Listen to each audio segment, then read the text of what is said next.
Welcome to the deep dive. Today we're taking a stack of sources that, on the surface, have absolutely nothing to do with each other. All right. We have the mundane, almost depressing diet of a 12th century warrior monk, the quiet political genius of a 5th century Chinese empress, and then just the raw, enduring symbolism of massive architecture, like crowns and the Great Wall. It's a remarkable collection, really. I mean, what does the texture of a Templar Knight's, dense, coarse bread have to do with the strategic silence that Empress Fang used in her court? Or the number of beads hanging from an ancient Chinese crown, for that matter. Exactly. And our mission today, for you, the learner, is to sort of extract the common lesson that's running beneath all these diverse subjects.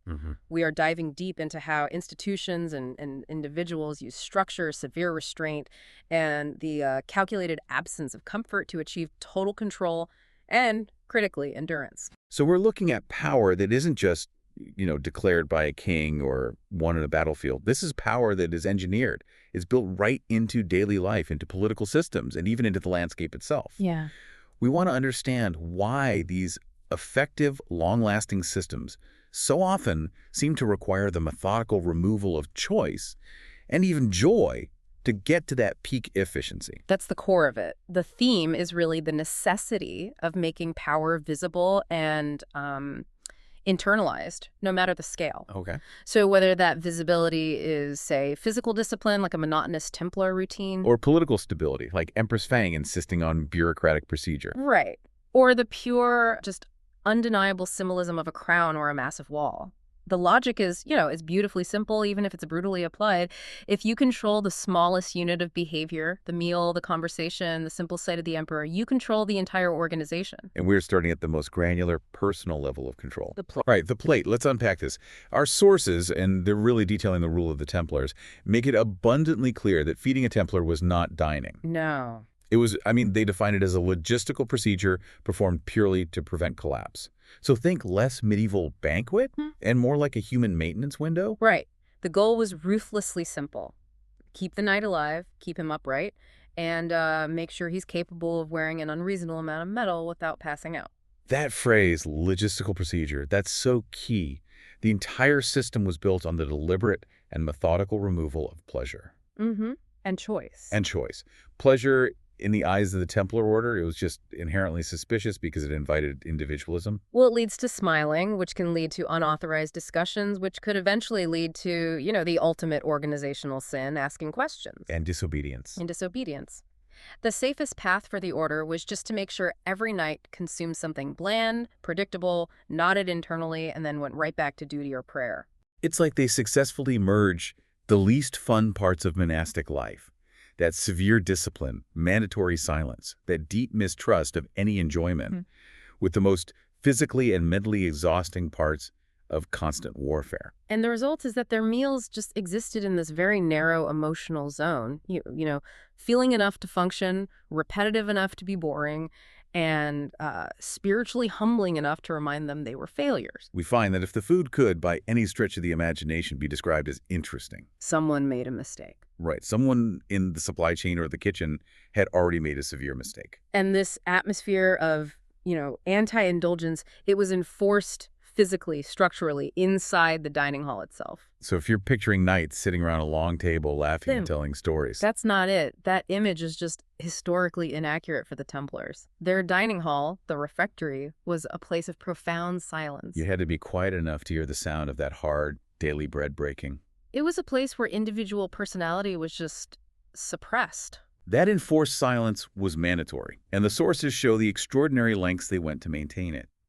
Silence prevented conversation, which stopped. It stopped personality, which stopped individuality, which, at the end of the day, stopped someone from asking why dinner always tasted like regret. They couldn't even use verbal requests for basic things. Precisely. If a knight needed something, salt, water, more bread, they were expected to use specific, pre-approved hand signals. A gesture for salt, a different one for water, another for wine. Wow. This intense micromanagement of just basic communication really shows you the order's deep paranoia about unauthorized speech. You weren't supposed to talk, you were supposed to internalize your dedication. And instead of dialogue, meals were accompanied by readings. Scripture, rules of the order, or specific moral instructions from the chaplain. It was constant obedience training delivered right alongside your nourishment. It really was a spiritual assembly line, and the discomfort was part of the conditioning. Knights sat on hard benches, shoulder to shoulder, no cushions allowed. Eye contact was actively discouraged. Even the physical act of eating had to be restrained. So loud chewing, slurping, anything that drew attention to you, You'd be corrected. you'd be corrected.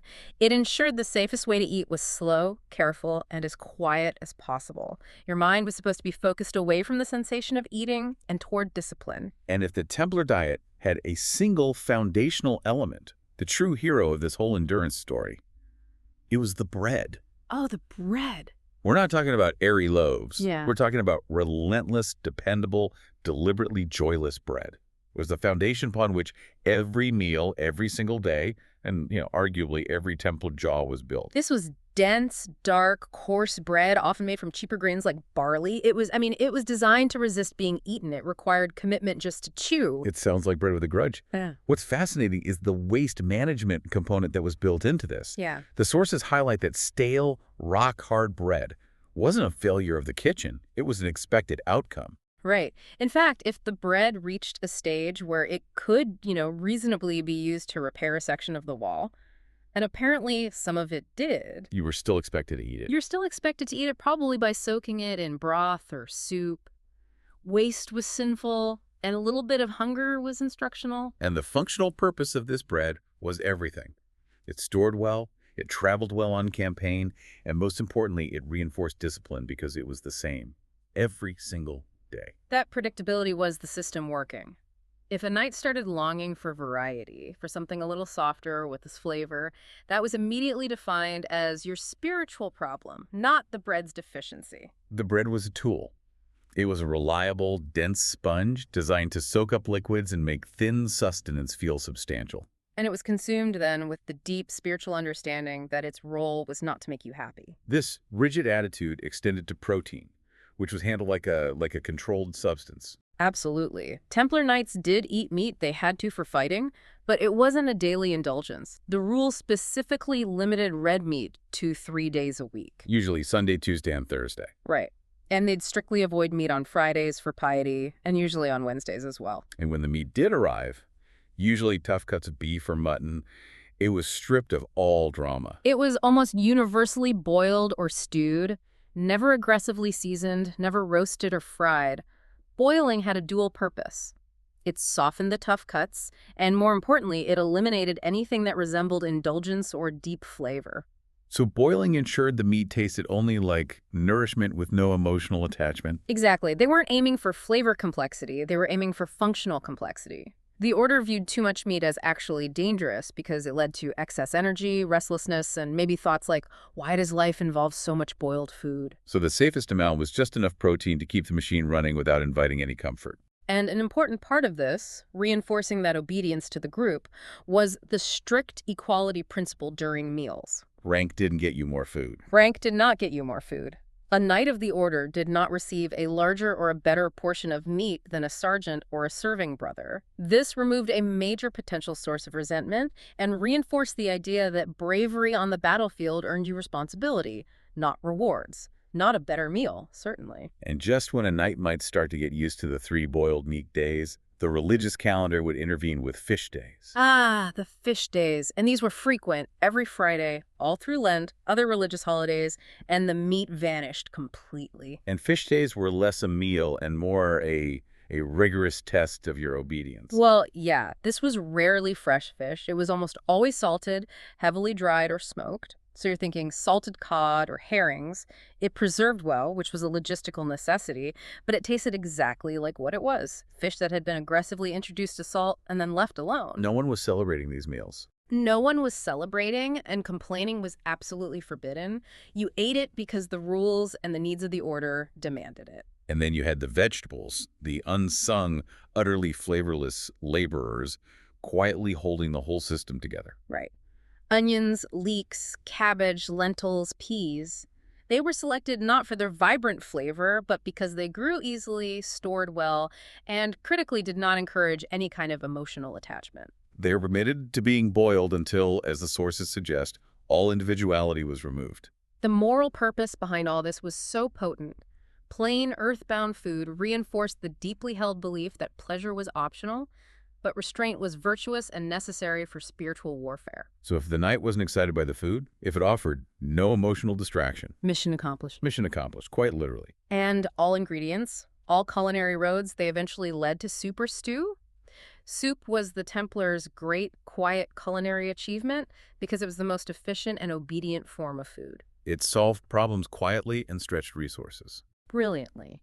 Most Templar soups weren't light broths, but these thick, heavy stews, often called pottage, that could be ladled, stretched, reheated, and served again the next day with minimal effort and zero emotional investment. Its greatest structural purpose, though, was as a repair tool for the bread. Right, the pottage bowl was how you softened that jaw-breaking bread.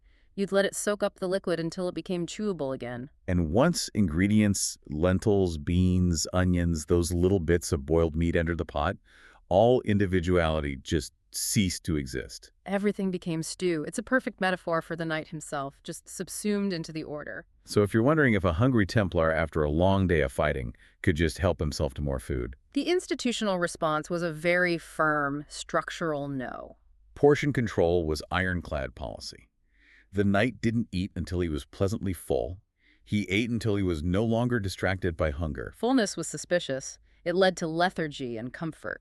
So mild, persistent hunger was actually designed into the system. It was a feature, not a failure. It kept the mind sharp, the body alert, and the soul humble. It was deliberate discomfort training, conditioning the body and mind to operate at high capacity while slightly wanting more. This approach also ensured supplies lasted longer. And crucially, it guaranteed no one grew dependent on abundance. And finally, even the wine, which was only permitted because medieval water was so dangerous, was controlled. It was always diluted. Always diluted with water, often significantly, to reduce its strength and make sure that no one accidentally had fun or lost their required vigilance. Wine was not an escape. It was fuel, consumed quietly and in moderation. This entire system, the bland food, the mild hunger, resisting the impulse for more, was continuous, quiet, behavioral conditioning disguised as dinner. It freed the mind from earthly concerns and taught the knight the single most crucial lesson for organizational survival. You could survive and function at a high lethal level without ever getting what you wanted. Endurance, forged in the absence of pleasure, was the supreme goal. It's a powerful realization.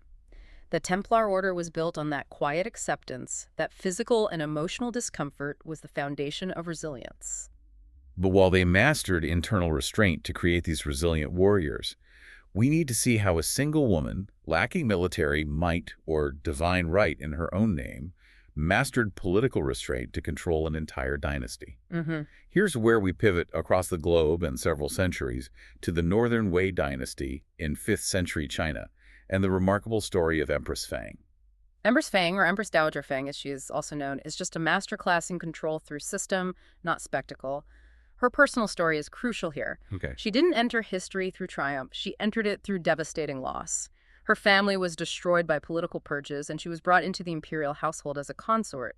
She learned in her youth that survival in that volatile political environment depended entirely on supreme self-restraint and absolute observation. So patience for her was not just a virtue, it was a weapon. It was a calibrated weapon. Her transformation was extraordinary. Emperor Wenchang died prematurely, leaving a young heir, and she rose to become the Empress Dowager and Regent. So she went from being a victim of the court's brutal politics to its functional head. And crucially, she recognized that her power, unlike a warrior emperor's, was provisional. She couldn't rule impulsively. She had to master stability. So what was her first move? Her first and most strategic move was in how she framed her power. She presented her regency not as ambition, but as absolute necessity. I'm not here for me, I'm here for the dynasty. Exactly. I am a guardian, a custodian, ensuring continuity for the young emperor, not a master seizing the throne. This subtle distinction was a political shield. By emphasizing stability and moral order, she neutralized early opposition before it could even organize around accusations of self-interest. She turned a dynastic crisis into a period of calculated, consequential stability. She did. And she survived the inherently treacherous political machine by mastering its processes. She avoided the typical approach of a new ruler, which is, sweeping purges or showy reforms to demonstrate power. Instead, she attended meetings quietly. Our sources describe her strategic silence. She'd allow ministers to speak at length. revealing their ambitions, their weaknesses, and their internal rivalries without ever realizing they were performing for her. That's control through information asymmetry. It is. By listening instead of commanding, she gathered the intelligence she needed to govern. And rather than purging experienced officials, she kept them, even those she knew doubted her. Why? Why would she do that? Because continuity projected competence and confidence to the wider empire. Abrupt change would have signaled insecurity and invited challenge. Stability was her brand. And in terms of legitimization, the Northern Way was a conquest dynasty, blending steppe traditions with the established Chinese system. A very tricky balance to maintain. So how did she manage that? She masterfully synthesized these cultures. She emphasized the sophisticated Confucian ideals of moral governance and bureaucracy, while always respecting the steppe traditions valued by the ruling elite. This allowed her to speak effectively to both halves of the empire, ensuring the throne's legitimacy rested on shared cultural ground. Behind the scenes, she was perfecting this balance of power. She recognized that uncontrolled auxiliary groups could destabilize the court. For instance, eunuchs, who were often used as unofficial power brokers in the inner palace, were placed under far stricter supervision. Their access to key state documents was curtailed. And she had to handle her own family, the people most likely to challenge a regent. She didn't execute them, she contained them. They were kept close, given high-sounding titles, lots of money, ceremonial roles. So they were symbols without real political substance. Exactly. She dispersed real operational influence across multiple overlapping offices to prevent any single faction or official from dominating the decision-making process. It was a sophisticated system of checks and balances where really no one was fully trusted. What's truly fascinating about her reign is her realization that governance begins not in the palace, but in the yield of the land. Yes, the empire was fragile because of decades of warfare, uneven land ownership by local magnates, and widespread debt servitude, which drained the tax base. So if the state didn't reclaim its relationship with the land and the peasant, it would lose the stability she was trying to project. And that led to one of her most consequential reforms. She strengthened land regulation, moving towards what is generally known as the equal field system. This involved the careful registration of peasant households and reasserting centralized control over land distribution and taxation. So land was allocated and reallocated to families based on need and labor, theoretically ensuring everyone had a workable plot. It was a deeply strategic move, not purely a benevolent one. By allocating land and then heavily registering those households, the state guaranteed a stable tax base and predictable revenue, which enabled long-term planning. It also undercut the power of large, local aristocratic estates. Right, it shifted loyalty and dependence back to the central court. She also placed necessary limits on corvée labor, that unpaid peasant labor owed to the state, especially during planting and harvest. And these adjustments, they seem like minor acts of policy, but they had a profound effect on local stability. Villages that could reliably feed themselves were far less likely to rebel or flee. It was genuine stability, engineered from the bottom up. And this required tight oversight. Provincial governors were closely monitored and systematically rotated to prevent them from becoming entrenched and forming local power bases, which was the historical pattern of fracture in China. Authority was designed to flow downward from the court, not upward from private regional influence. She then used ideology as structural infrastructure. In a religiously and ethnically fractured realm, belief could stabilize an empire just as effectively as law. And she recognized the immense political potential of Buddhism, which transcended both clan loyalties and ethnic origins. It offered a moral language that could unify the diverse subjects of the Northern Way. So under her regency, Buddhism received unprecedented state support. It did, and it was integrated formally into the state apparatus. But here again, we see that principle of restraint. She regulated monastic land holdings and temple finances. So the goal was to ensure temples, unified communities, and guided morals, reinforcing state ideals. Rather than growing into independent, untouchable political powers that could challenge the throne.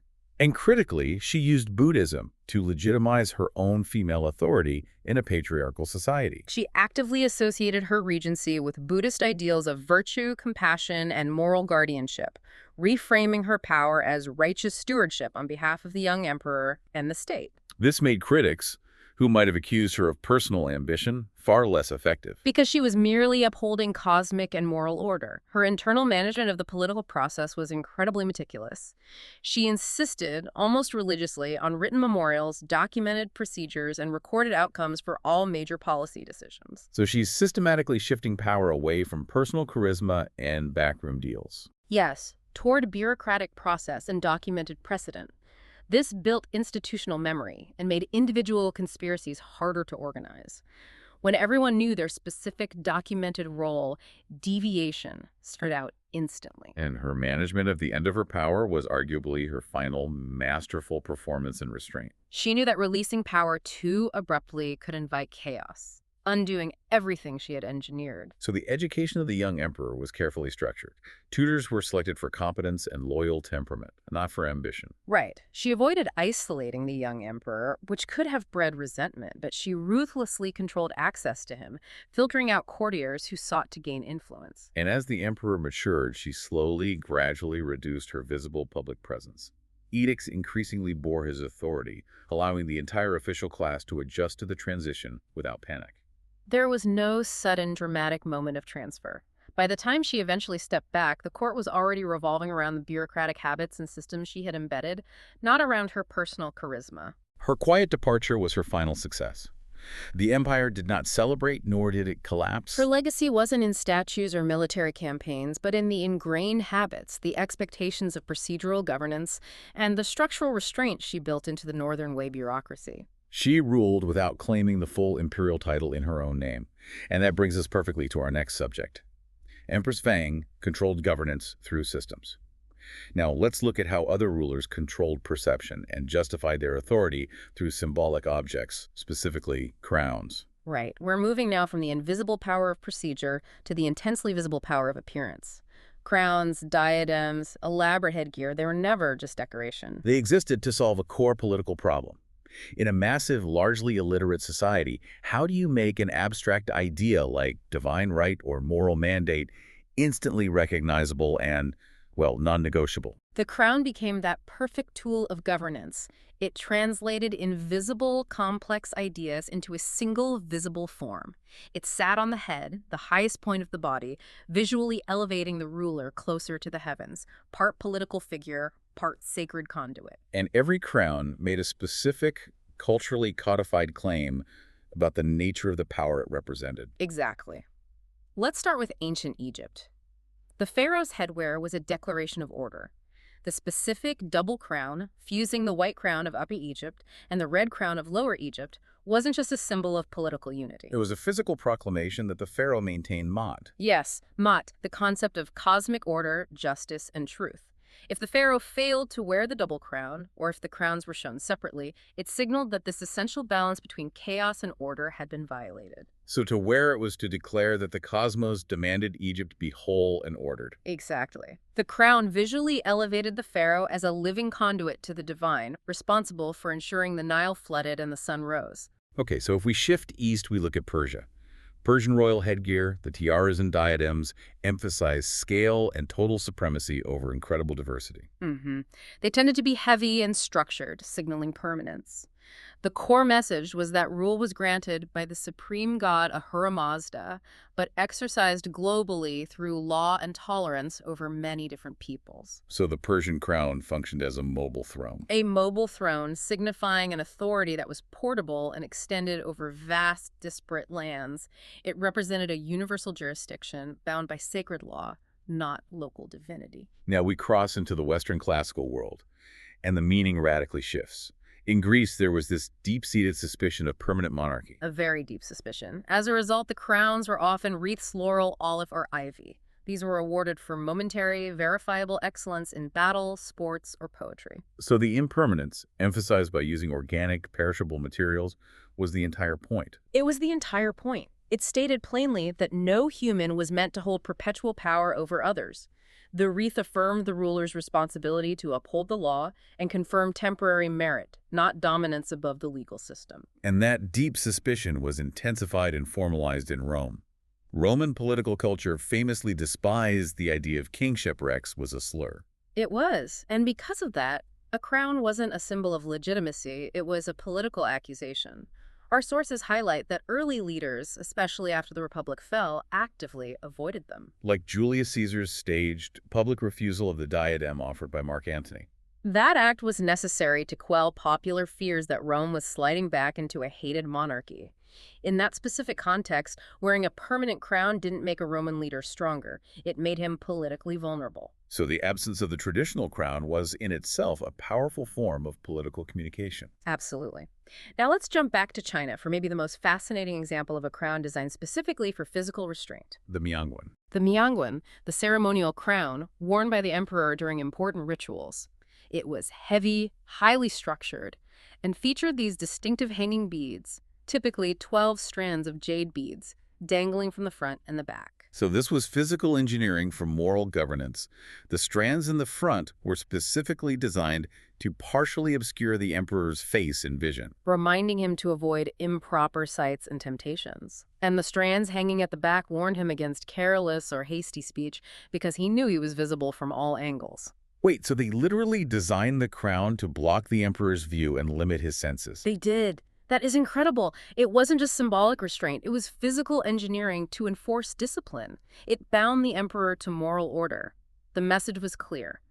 The highest authority must be the most morally constrained. So excessive display or careless speech signaled imbalance, which was believed to invite disaster from heaven. A tangible reminder that his power was conditional upon his virtue. And the sources clarify that these symbols weren't always metal. In Mesoamerica, for instance, elaborate feathered headdresses symbolize the sky, the divine breath, the connection to the cosmos. Right, and feathers were often valued more highly than metal or jewels, and they were fragile and temporary. So that fragility was the mechanism of control. It reinforced the idea that power was not permanent and had to be constantly renewed through ritual and action. Similarly, in parts of South Asia, crowns sometimes took the form of radiant halos or crowns of light, symbolizing the ruler's dharma, their spiritual duty. The core lesson here across all these empires is that authority was conditional. A crown that implied perpetual, unstoppable power risked suggesting power that could not be questioned. Every crown or its deliberate absence made a clear claim. Was power divine or conditional? Personal or institutional? They functioned by condensing complex beliefs, allowing obedience to transfer from the temporary person wearing the crown to the permanent office itself, a crucial shift that made large, enduring empires possible. That's the perfect synthesis. We've moved from internal discipline at the Templar table to procedural control by Empress Feng to symbolic control with the crowns. Now we shift to the largest scale of control power etched onto the landscape itself, the Great Wall of China. An enduring idea born of fear and fragmentation. The Great Wall, as we think of it today, was never conceived as a single homogeneous monument. It started centuries before the Qin dynasty, as simple, modest earth ramparts built by rival states. Just meant to delay or divert movement, not really block it. A collection of fragmented local defenses. But when Qin Shi Huang unified China in the 3rd century BCE, the wall became an imperial obsession. Driven by a profound strategic fear of the nomadic threats from the northern steppe, particularly the Xiongnu, the decision to connect and extend these fragments into a continuous line was not an aesthetic choice. It was a non-negotiable strategic command. And the brutal genesis under the Qin dynasty was defined by scale, speed, and immense human cost. Labor was extracted on an unprecedented scale. Historians estimate hundreds of thousands of soldiers, conscripted peasants, and convicts were forced into this labor. Construction had to be fast and ruthless, often relying on rammed earth techniques. Rammed earth or hang two. Right, layering loose earth, clay, and gravel into wooden frames, then pounding it tightly with heavy mallets to create these dense, durable walls. But the sources are clear. The cost was horrific. The wall consumed lives as readily as it consumed earth, Often burying the dead within or alongside the foundations. It was a monument built by absolute ruthless power and paid for by the forgotten labor of millions. It became the physical expression of the Qin worldview. Individual suffering was irrelevant next to the survival of the imperial state. But Qin's vision was brittle. Walls alone, as simple barriers, are static and easily bypassed. And the Han Dynasty, which followed, realized this. They transformed the wall from a blunt physical barrier into a living, intelligent system, an administrative spine stretching across the northern frontier. They built supporting infrastructure that made the wall effective. This included watchtowers, often spaced close enough to see the next one clearly. And crucially, they perfected a standardized signal system. Specific combinations of fire by night and smoke by day, using wolf dung for black smoke, allowed coded messages about the size and direction of an attacking force to travel hundreds of miles in just hours. That's the real genius. If you could signal an attack across 300 miles in hours, the wall becomes less a physical structure and more a high-speed communication network. An administrative network stretched across the landscape. The wall didn't just obstruct movement, it filtered interaction. It became an instrument of policy. Gates and carefully regulated passes controlled trade, diplomacy, and migration. It shaped China's engagement with the outside world, defining who was in the empire and who was out. It formalized the boundary and regulated the flow of people and goods, functioning as an early warning system and border patrol. The wall's history is also a reflection of the state's internal psychology. It wasn't constantly maintained. Not at all. It expanded when rulers felt insecure, and it receded, often falling into ruin when the government felt confident. For instance, the powerful Tang dynasty, which relied on mobile cavalry armies, often neglected sections of the wall. But after the Mongol Yuan dynasty was overthrown, the Ming dynasty, having directly experienced foreign rule, was consumed by renewed fear. And their response was the massive rebuilding effort that created the iconic structure we see today. They realized rammed earth was insufficient against centuries of erosion and determined nomadic pressure. The Ming transformed sections of the wall using stone and brick, where locally available, turning it into a true fortress system, complete with barracks, storage, and new artillery platforms. This was a profound strategic shift. They consciously chose hardened defense and internal stability over external expansion. The wall became a massive stone and brick psychological reassurance. The empire knew where it ended, and it intended to stay there. But for the vast majority of people serving there, the wall was not a grand monument. It was a relentless place of work. Garrison life, especially during long periods of peace, was defined by monotonous, imposed routine. Endless patrols, standardized drills, and constant back-breaking maintenance. The soldier's primary enemy wasn't always the invader, but the weather-repairing damage from wind, rain, and the freeze-thaw cycles that cracked the stone. And the structure imposed a unique form of restraint on the defenders themselves. Soldiers were trained, above all, to watch, signal, and hold position, not to pursue the enemy. So leaving the wall to chase a raiding party was often forbidden. Yes, because it compromised the coordination of the entire system. The wall disciplined the defenders as much as it deterred the enemy, ensuring centralized control and preventing impulsive, localized military action. And the staggering human cost of this endurance is captured not just in bureaucratic records, but in the legends that arose from the frontier. The story of Meng Jiangnu is the most famous example. A woman whose intense grief over her husband's death while working on the wall caused a section of the structure to collapse, revealing his bones. This popular legend provided a crucial voice for the immense losses and sacrifices demanded by the state, often from people who gained very little in return, but crushing labor. The wall thus became a vessel for memory and grief, symbolizing the deep conflict between imperial ambition and human suffering. It's a powerful emotional critique embedded in the folklore. The final crucial lesson of the Great Wall, for our deep dive, is the paradox of its failure. For all its scale, its stone, its symbolism, it was never an impenetrable shield. Its greatest unavoidable weakness was its absolute dependence on the internal strength and coordination of the state behind it. It failed not when invaders smashed through the stone, but when governance fractured, or when corruption set in. The ultimate rulers of China, the king, Manchus, didn't win by scaling the Ming Wall. They walked through opened gates, betrayed by internal officials who saw an opportunity in the state's weakness. So the wall was never a substitute for internal stability. It could amplify the strength of a coordinated empire, but it could not replace it. And as military technology evolved, especially artillery and modern logistics, the wall's military usefulness diminished. It became obsolete not through dramatic destruction, but through strategic irrelevance. But its failure does not diminish its weight. It reframes it, symbolizing the ultimate limits of purely defensive thinking. The idea that security can be achieved solely through static barriers.